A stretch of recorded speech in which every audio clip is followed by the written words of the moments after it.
All right, so starting off the first exercise with weighted hanging leg raises. Abs is just like any other muscle, guys. If you want it to grow, like the same way you would train your biceps, right here, we're going to be hitting the V line and, add more size to your rectus abdominis. And it's also going to target your obliques. It's a really good exercise. The simple fact that you could progress it over time. You could, grab onto 10-pound dumbbell or a little bit heavier if you have the strength for it. Make sure you build yourself a stable platform. That way you're able to easily grab the weight. You could also just have training partner hand you the weight. A lot of people they want thicker abs, so you're able to see it even at 10% body fat. Take my current physique right now. At the time, I'm about 10% body fat. You can still see some great definition on my abs. Not as cut as it used to be, but for being at around 10%, it's not too bad. And as far as the number of sets to do here, yeah, 2, 3 sets, 2 times per week, maybe 3 times. As long as you push yourself, really hard, you don't really have to, kill it.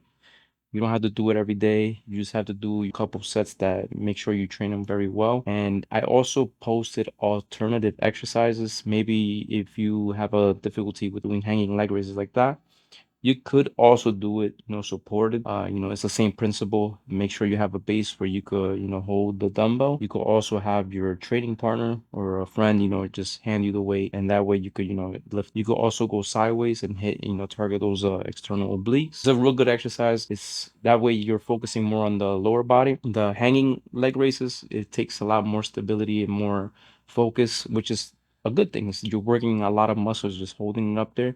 You could also use the handles on this machine if you want to have it more challenging.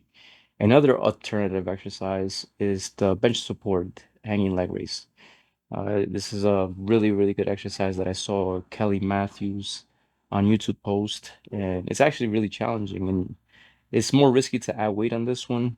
Just the fact that that shit could hit you in your face, but if you want to give it a shot, go ahead. But definitely just try to pick one exercise out of these three. Just a simple fact that you're already hitting the same angle. And one of my other favorite exercises is rope crunches. Now, this exercise you could really, really overload and progress over time. And what leads to muscle growth is progression. The stronger your muscles get, the bigger they will get over time. Especially if doing a nice rep range. Even though low rep ranges have been shown to, grow muscle just as well as 8+ reps. But for hypertrophies, 8+ reps is definitely good. If you're hitting eight, you could also just go heavier over time. The reason I like this one is because you could hit side angles facing the machine. You could hit the external obliques with weights, and you could also do it, facing away from the machine. The reason is because some people they have bad technique when it comes to this exercise. They won't feel it on their abs. Definitely play around.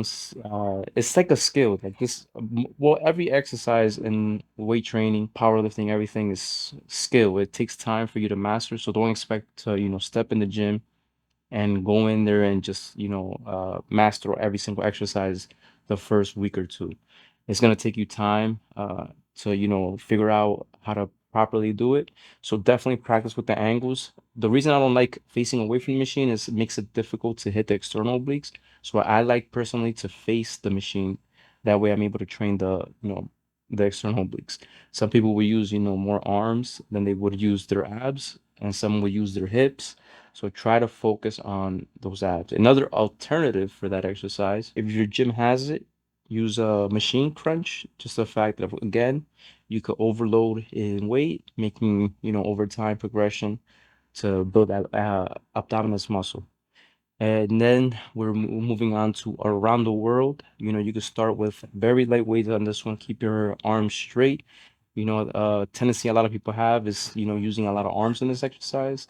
Have a stable, feet right on the floor, squeeze them, have a stable base, and all you're doing is simply just going around the world. You're passing the kettlebell, right at the middle, and it's a real good exercise to keep that neutral spine. It's gonna help with stability and it's gonna help those inner muscles, right supporting your spine. And if you want a more challenging version of it, you could do, on your knees. And the next exercise is one arm suitcase carry. Great exercises that I got from Squat University. Definitely give these a try. Uh, Something that, most people would try to do, they'll try to walk as fast as possible when they're doing the suitcase carry. Your weight is on one side, so the whole goal is to keep your spine as straight as possible. If you take your time and you just take small steps, you will have better control. The whole purpose is to build that stability. Here's an example of what not to do. You can see that my spine is, nice and crooked. Just the fact that I'm walking fast and I'm using way more weight than I need to. You could also use dumbbells with. And the last exercise is the bear position, kettlebell pass through. Real good exercise. It's even difficult for me. So this exercise, I don't know if you guys want to switch the order of it, just the fact that it's extremely challenging. And the whole point is to stay as stable as possible, and you can see me tweaking because it definitely when you're tired and you're trying to do this exercise, it's gonna take a toll on those muscles. But it's definitely much better than just a regular plank. And if you want it a little bit easier, you could spread your feet, a little bit wide apart. And I'm gonna show you how it looks like from the side front angle. And as far as like what order you could do these exercises. It all depends up to you. And as far as how many times a week you should do this, I recommend just 2 times a week, guys. You could definitely, switch it around depending on your workout routine. Some people do different exercises like the core stability exercise on different days and hypertrophy workout exercises on different days. So it all depends on your training schedule. But hope you enjoyed the video. Anyways, guys, hold on to the channel, and I'll talk to you guys next time.